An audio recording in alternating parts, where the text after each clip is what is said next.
Aku bukan menantu sampah, bab 793 keturunan keluarga Lin. Dia adalah ibu Brahma Vike. Ketika dia mendengar bahwa pulau itu diduduki dan kehidupan putranya tidak dapat diprediksi, dia sangat bingung sehingga dia segera meminta Benardi untuk membuat keputusan. Raut wajah Benardi menjadi murung dan mengangkat kepalanya lalu bertanya, "Bagaimana situasi di pulau sekarang? Apakah tim pengawal keluarga Brahma yang dikirim masih belum mendarat di pulau itu?" Benardi lebih sadar dari Vike.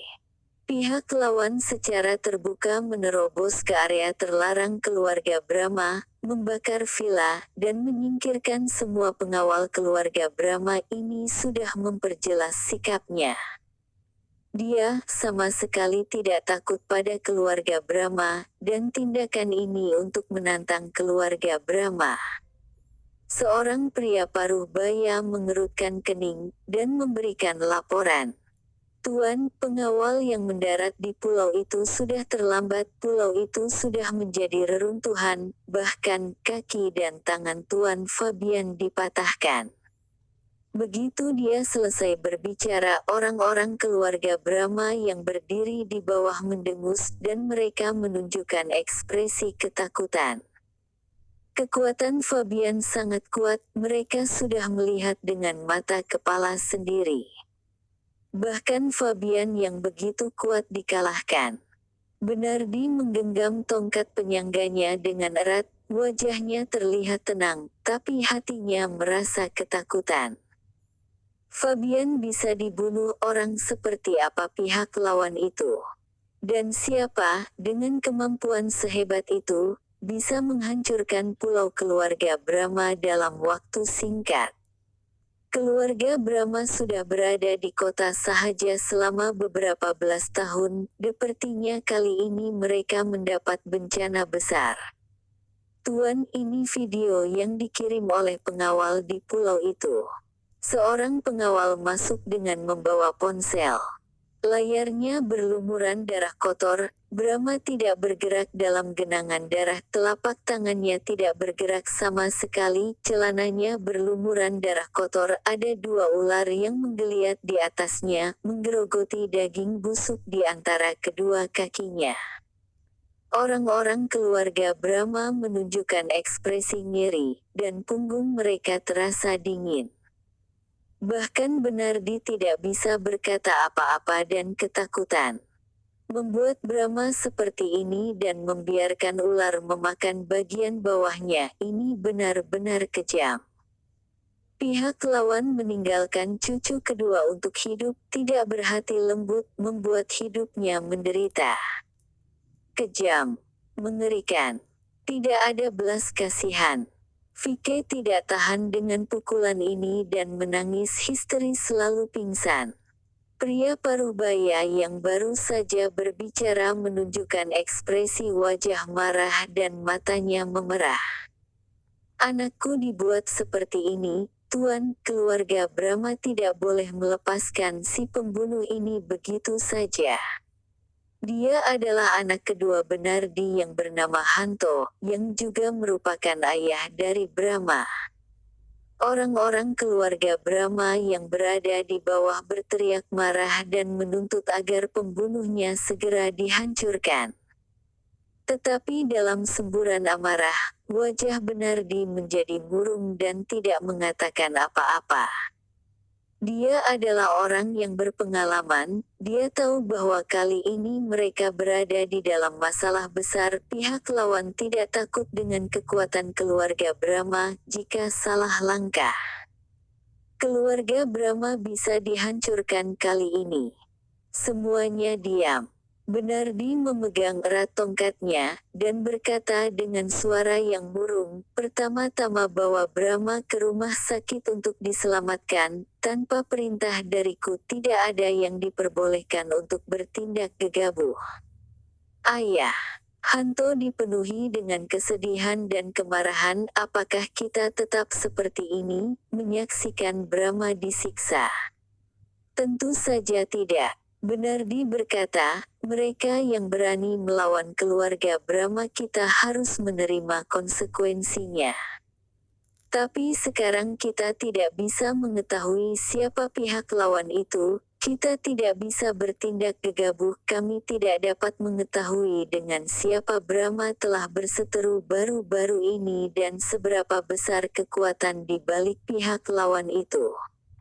Pada saat ini, seorang wanita muda berkata, "Tuan, aku dengar bahwa Brahma ingin membeli hak sebuah formula minuman keras baru-baru ini, dan dia ingin mendapat kontrak dan membelinya secara paksa." Formula. Hanto menyipitkan matanya dan langsung berkata, "Bukankah itu ada hubungannya dengan keluarga Jiang? Keluarga kita selalu berselisih dengan keluarga Jiang. Apakah keluarga Jiang yang ada di balik semua ini?" Kekuatan keluarga Jiang biasa-biasa saja, dan mereka tidak ada keberanian untuk menentang keluarga kita secara terbuka. Benardi berkata dengan suara murung, "Sudahlah, segera gerakan semua orang untuk melakukan penyelidikan menyeluruh, tetapi tidak ada yang diizinkan untuk bertindak gegabah tanpa perintah aku." Selesai berbicara, dia melambaikan tangannya dan menyuruh orang-orang keluarga Brahma untuk bubar dan dia menghela nafas. Pengawal segera melangkah maju untuk menggendongnya. Ekspresi kelelahan muncul di wajah Benardi dan menatap langit malam yang gelap. Bagaimana bisa ada lawan yang begitu tangguh? Apakah kota sahaja sudah mau berubah? Hanto masih berdiri diam, mengertakkan gigi dan berkata, "Ayah, bagaimana dengan Brahma? Kirimkan seseorang ke National Medical Center dan minta dokter terbaik untuk mengobatinya. Tidak peduli berapa biayanya, kita harus menyembuhkan Brahma." Benardi berkata dengan murung, "Selain itu, kirim orang ke luar negeri untuk mencari orang-orang dari kelompok preman, upahnya tidak menjadi masalah." Petik 2. Hanto menghela napas. "Ayah, apakah kamu ingin mencari seorang pembunuh? Persiapkan dulu." Setelah Benardi selesai berbicara, dia berbalik badan dan berjalan masuk ke dalam aula. Saat keluarga Brahma berada dalam bahaya, Rocky turun dari helikopter dan kembali ke villa. Baru saja membuka pintu kamar tidur, tubuh lembut bergegas ke pelukannya. Rocky mengulurkan tangannya dan menepuk pinggang istrinya dengan perlahan. "Kenapa kamu belum tidur?" "Bagaimana aku bisa tidur?" Dewi sangat ketakutan, takut ada sesuatu yang terjadi pada Rocky, dan sekarang melihatnya kembali dengan selamat. Dewi menghela nafas lega. "Istriku, semuanya sudah berakhir." Rocky mencoba menenangkan Dewi, "Kamu sedang hamil, seharusnya kamu harus banyak istirahat." Dewi ragu sejenak dan bertanya, "Suamiku, ada begitu banyak orang di pulau hari ini, apakah kamu memanggil mereka semua?" "Iya." Rocky berpikir sejenak dan menganggukkan kepalanya. Rocky sudah memperlihatkan kekuatannya, dan keluarga Brahma akan segera menemukan dirinya. Sudah saatnya menunjukkan identitasnya kepada istrinya. "Orang-orang keluarga Lin." Dewi bertanya, sepasang mata yang indah dengan cemas menatap Rocky. Baru saja dia tenang dan sudah memikirkannya. Jika dapat memobilisasi begitu banyak orang dan helikopter, siapa lagi yang dapat memiliki kekuatan sebesar itu, terkecuali jika itu adalah keluarga Lin di kota sahaja. Rocky mengangguk dan berkata, "Aku sudah menelepon keluarga Lin dan meminta mereka untuk mengirim orang. Ada juga beberapa anggota kelompok Sky Dragon yang datang untuk membantu. Ada juga pasukan bawah tanah dari kota sahaja." "Orang yang kamu telpon Fiska bukan?" Dewi merasa kebingungan. "Iya." Dewi sangat terkejut dan berkata, benar-benar tidak menyangka bahwa Fiska memiliki kekuatan yang begitu besar sampai-sampai bisa memerintahkan begitu banyak orang untuk membantumu. Apakah posisi dia di keluarga Lin? Dia. Rocky ragu-ragu sejenak dan berkata, dia adalah orang yang bertanggung jawab di keluarga Lin. Begitu Rocky selesai berbicara, dia melihat Dewi terkejut, menatap dirinya dengan mata melotot. Rocky tersenyum pahit dan tahu bahwa istrinya akan bereaksi seperti itu. Bagaimanapun, identitas orang yang bertanggung jawab atas keluarga Lin tidak sepenuhnya terbuka untuk dunia luar. Hanya orang yang relevan di kelas atas yang tahu bahwa dia adalah penanggung jawab keluarga. Sebelumnya, mungkin istri Rocky hanya menganggap bahwa Fiska hanyalah anggota biasa di keluarga Lin. Setelah beberapa detik, Dewi tersadar, tetapi keterkejutannya masih ada. Pikirannya berantakan. Jika dia bertindak sebagai orang yang bertanggung jawab atas keluarga, apakah Fiska adalah bibimu? Berbicara sampai sini, Dewi tidak bisa berkata apa-apa lagi. Dia menatap Rocky dengan kaget. Apakah suaminya adalah keturunan langsung dari keluarga Lin? Iya. Dengan senyum pahit, Rocky dengan lembut memeluk istrinya. Istriku, dengarkan penjelasanku tentang masa lalu. Aku sama sekali tidak ingin membohongimu, hanya saja aku tidak tahu bagaimana mengatakannya. Aku bukan menantu sampah. Bab 794 Pria Misterius. Tunggu, beri aku waktu untuk memikirkannya. Dewi terkejut dan otaknya masih berantakan. Rocky takut Dewi akan stres dan merusak kesehatan bayi yang ada di dalam perutnya, jadi dia mulai diam dan membiarkan Dewi memikirkannya. Dewi duduk di tempat tidur dengan pikiran yang kacau. Dewi tahu bahwa suaminya adalah anggota keluarga Lin, tetapi tidak disangka suaminya dapat menggerakkan seluruh keluarga Lin, dan sebenarnya bibinya adalah orang yang bertanggung jawab atas keluarga Lin. Rocky berdiri di samping dengan suasana hati yang kontradiktif. Jika istrinya tahu bahwa dirinya adalah tuan muda ketiga dari keluarga Lin dan merasa telah menipunya, tidak tahu apa yang akan terjadi. Yang paling penting istrinya sedang hamil. Jika dia marah itu akan mempengaruhi kesehatannya dan akan menjadi masalah yang serius. Pada saat ini, Dewi dengan perlahan mengangkat kepalanya, menatap Rocky dan bertanya. Orang tuamu sudah meninggal, jadi kamu meninggalkan keluarga Lin. Rocky mengangguk dan dengan cepat menggelengkan kepalanya dan berkata, orang tuaku sudah meninggal, tapi aku keluar dari keluarga Lin bukan karena kematian orang tuaku. Jika bukan demi menikahi Dewi, bagaimana dia bisa memutuskan semua hubungan dengan keluarga Lin? Tapi kali ini, dia tidak mau memberitahu istrinya, karena dia takut istrinya akan merasa bersalah ketika dia tahu bahwa semua ini gara-gara dirinya. Lalu, bagaimana dengan saudaramu di keluarga Lin selain kakak perempuan? Rocky berpikir sejenak dan berkata dengan jujur, kondisi kesehatan Tuan Ardian sedang memburuk ditambah dengan orang tuaku meninggal, dia tidak dapat menerima pukulan ini, dan dia memiliki sedikit masalah mental, dia diobati di luar negeri dan bibi sudah lama merawatnya di luar negeri. Setelah selesai berbicara, Rocky berkata sambil tersenyum masam, selain itu, Paman Marson juga ada di luar negeri, tetapi karena perselisihan keluarga pamanku sekeluarga menganggapku sebagai musuh bebuyutan. Pamanku ada hubungannya dengan kepergianku dari keluarga Lin. Ketika Ardian masih sehat, Rocky tidak diizinkan menikahi Dewi. Rocky berencana meninggalkan rumah untuk menentang Paman Marson sangat senang ketika mendengar berita itu, jadi dia segera tidak mendengarkan nasihat dari Adrian dan memfitnahnya. Kemudian Rocky meninggalkan keluarga Lin. Marson membuat situasi menjadi kacau. Mendengar ini, mata Dewi menunjukkan ekspresi simpati.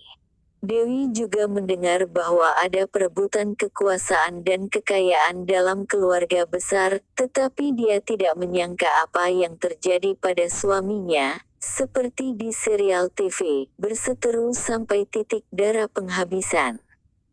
Tapi dirinya yang berada di keluarga Liu juga seperti ini. Ayahnya, Andrew, sering ditindas oleh kakaknya yang bernama Chico beserta keluarganya, dan bahkan ingin mengambil aset keluarga mereka. Saat memikirkan ini, Dewi merasakan perasaan yang sama, dan amarahnya berkurang. Dia mendongak dan berkata, "Tidak heran saat kamu datang ke kota sahaja terakhir kali, keluarga Lin tidak mempedulikanmu." Selvi juga berkata bahwa dia tidak menganggapmu sebagai keluarganya. Rocky mengangguk sambil tersenyum pahit. Sebenarnya, keluarga Marson tidak pernah menganggapnya sebagai anggota keluarga. Selain itu, Rocky bahkan menduga bahwa ada seseorang yang sengaja membuat orang tuanya terkena kecelakaan mobil, namun tidak ada bukti. Dewi menghela nafas dalam hatinya dan berkata dengan serius, "Suamiku, aku akan mendukungmu apapun yang terjadi. Jika kamu tidak ingin kembali ke keluarga Lin, kita pulang saja ke kota Gopo. Jika kamu ingin kembali ke keluarga Lin dan mendapatkan hakmu, aku akan berada di pihakmu." Istriku. Rocky tidak menyangka istrinya begitu simpatik kepadanya. Rocky sangat bersemangat sehingga dia memeluk Dewi dengan erat. Dewi mengerutkan bibirnya dan berkata, "Kali ini, bibimu sudah banyak membantu kita dan menggerakkan begitu banyak orang untuk menyelamatkanku. Aku akan meneleponnya besok untuk berterima kasih padanya. Jika aku memiliki kesempatan, aku akan menemuinya dan berterima kasih padanya secara langsung." Dewi mengira bahwa kebanyakan orang yang turun ke pangkalan keluarga Brahma diatur oleh Fiska. Dia sangat berterima kasih.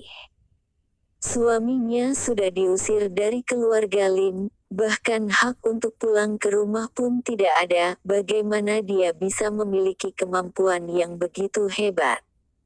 Rocky mengangguk dan merenung sejenak, tetapi untuk saat ini, dia memutuskan untuk tidak menjelaskannya. Sekarang istrinya sedang hamil, tidak pantas baginya untuk berpikiran berlebihan. Ketika anaknya sudah lahir, dia akan mencari kesempatan untuk menjelaskan.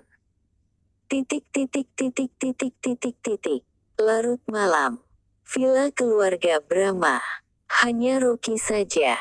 Kenapa tidak bisa menemukan latar belakangnya? Benardi sangat marah dan memukul tangannya di atas meja mahoni. Cangkir teh antik yang ada di atas meja bergetar dan hancur berkeping-keping jatuh ke lantai. Putra tertua bernama Benny, putra kedua bernama Hanto, dan beberapa anggota keluarga Brahma berdiri di depan meja dengan kepala menunduk. Mereka bahkan tidak berani menghembuskan nafas keras-keras. Yang memimpin penghancuran pangkalan pulau keluarga Brahma sudah mereka temukan dan orang itu adalah Rocky. Dia memimpin sekelompok anggota tim bertopeng hitam untuk menyelinap masuk ke pulau itu. Selain itu, sebelumnya Brahma mempunyai dendam dengan Rocky, jadi menyelidiki bahwa dalang dari semua ini adalah Rocky. Namun, keluarga Brahma sudah menggerakkan semua orang dan tidak dapat mengetahui latar belakang identitas asli Rocky. Informasi yang ditemukan hanyalah Rocky adalah menantu keluarga Liu di kota Gopo. Benardi tampak murung dan melihat beberapa dokumen di atas meja. Itu merupakan sebuah kontrak. Itu adalah hasil sidik jari dari ibu mertua Rocky dan istrinya. Kontrak inilah yang menyebabkan nasib buruk kepada Brahma. Sebenarnya orang seperti apa Rocky ini? Terakhir kali sekolah keluarga Brahma ditutup, dia bisa berpikir bahwa keluarga Jianglah yang mendukung Rocky, namun, dengan kekuatan berskala besar seperti kemarin, keluarga Jiang tidak akan pernah bisa melakukannya. Seluruh pulau milik keluarga Brahma diratakan, dan kawah yang mengerikan muncul di tengahnya, seperti ditabrak meteorit. Terlebih lagi, Fabian yang memiliki kemampuan bertarung paling hebat sudah dikalahkan, hidupnya sudah terperangkap di batu dan berubah menjadi fosil, bisa dibayangkan betapa hebatnya orang yang membunuhnya. Jika Rocky memiliki kemampuan bertarung yang begitu kuat, dia sudah lama menguasai kota Sahaja. Hanto mendongak dengan marah dan berkata, "Ayah tidak peduli siapa Rocky ini, selama kita menemukan pembunuh hebat, semuanya bisa diselesaikan." Tatapan mata Bernardi menjadi murung, dan setelah berpikir sejenak, dia menggelengkan kepalanya. Masalah ini terkait dengan kelangsungan hidup keluarga Brahma di masa depan. Tidak ada yang diizinkan melakukan tindakan apapun tanpa mengidentifikasi identitas Rocky. Vicky menangis dan berkata, "Tuan, apakah putraku sudah menjadi orang yang tidak berguna? Dan apakah dia tidak akan memiliki keturunan? Brahma adalah keturunan dari keluargaku, tentu saja aku ingin balas dendam." Bernardi berkata, "Tapi yang paling pertama dilakukan adalah mencari tahu identitas Rocky."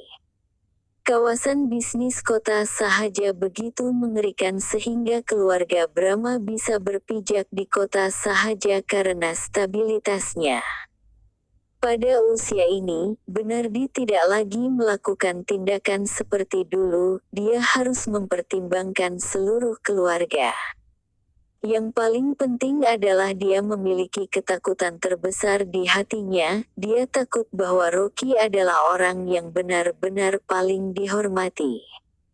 Namun, pria misterius itu mungkin biasa-biasa saja, jika tidak, sebagai pria misterius, dan dengan kekuatannya, dia bisa menggerakkan semau orang sesuka hati di seluruh dunia. Bagaimana dia bisa menjadi menantu dari keluarga Liu dan dimarahi oleh ibu mertuanya kapan saja?